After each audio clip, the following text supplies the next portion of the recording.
Hare Krishna, Hare Krishna, Krishna Krishna. Srila പ്രഭുപാദിന്റെ ശിഷ്യനായിട്ടുള്ള സിദ്ധാന്തദാസ് എന്ന് പറഞ്ഞ devotee Srila പ്രഭുപാദും തന്റെ മുതിർന്ന ശിഷ്യന്മാരും തമ്മിൽ ഉള്ള ഇടപഴകലുകൾ രേഖപ്പെടുത്തി വെച്ചിട്ടുണ്ട്. അത് 3 ബുക്കുകളിലായിട്ടാണ് എഴുതിയിരിക്കുന്നത്. മെമ്മറീസ് ഓഫ് ശ്രീല പ്രഭുപാദ് എന്ന് പറഞ്ഞാണ് ബുക്സ്. അപ്പൊ അതിന്റെ വോളിയം 1 വായിച്ചൊരു കാര്യമാണ്. യമുന എന്ന് പറഞ്ഞ ശ്രീല പ്രഭുപാദിന്റെ ശിഷ്യ അവര് പറയുന്ന സാക്ഷാത്കാരമാണ്. അപ്പോൾ ഒരു വേളയിൽ ശ്രീല പ്രഭുപാദ് ഒരു ടെമ്പിളിൽ ക്ലാസ് എടുത്തുകൊണ്ടിരിക്കുകയായിരുന്നു. അപ്പൊ ക്ലാസ് എടുക്കുന്ന സമയത്ത് ചൈതന്യ ചരിതാമൃതത്തിൽ നിന്നാണ് ക്ലാസ് എടുത്തത്. അപ്പൊ ചൈതന്യ ചരിതാമൃതം ചൈതന്യ മഹാപ്രഭുവിന്റെ ലീലകളെ കുറിച്ചാണ്. അപ്പൊ അതിനെക്കുറിച്ച് ഇങ്ങനെ ക്ലാസ് എടുത്ത് ഫുൾ ക്ലാസ് ഒക്കെ കഴിഞ്ഞതിന് ശേഷം പ്രഭുപാദ് ക്വസ്റ്റ്യൻസ് എന്തെങ്കിലും ഉണ്ടെങ്കിൽ ചോദിക്കാനായിട്ട് പറഞ്ഞു. അപ്പൊ പ്രഭുപാദ് അത് ചോദിച്ചപ്പം ഒരു ഡിവോട്ടി കൈ ഉയർത്തിയിട്ട് ചോദിച്ചു, ആരാണ് ചൈതന്യ മഹാപ്രഭു എന്നിങ്ങനെ ചോദിച്ചു. ആ ഫുൾ ലെക്ചർ ചൈതന്യ മഹാപ്രഭുവിന്റെ ലീലകളെ കുറിച്ചാണ്. പക്ഷെ ആ ലെക്ചർ കഴിഞ്ഞപ്പം ആ ഡിവോട്ടി ചോദിച്ചു, ആരാണ് ചൈതന്യ മഹാപ്രഭു എന്ന്. പ്രഭുപാദ് അത് എങ്ങനെ റിപ്ലൈ ചെയ്തു എന്ന് വെച്ചാല് യമുനമാജി പറയുന്നത്, പ്രഭുപാദ് പറഞ്ഞു, you asked A very nice question എന്നാണ് പ്രഭുപാദ് പറഞ്ഞത്.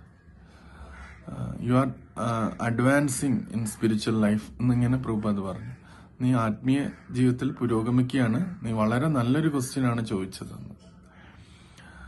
അപ്പം അതില് യമുനമാജി പറയുന്നത്, ശ്രീല പ്രഭുപാദ് നമ്മളിലുള്ള ചെറിയൊരു വിശ്വാസം പോലും അതിന് അദ്ദേഹം വളരെയധികം വാല്യൂ കൊടുക്കുന്നു എന്നാണ്.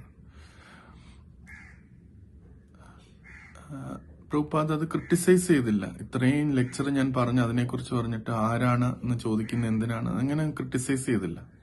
പ്രഭുപാദ് അദ്ദേഹം ചോദിച്ച ചോദ്യത്തിന് വ്യക്തമായ ഉത്തരം പറയുകയും ആ ചോദ്യത്തെ ഒരുപാട് അഭിനന്ദിക്കുകയും ചെയ്തു.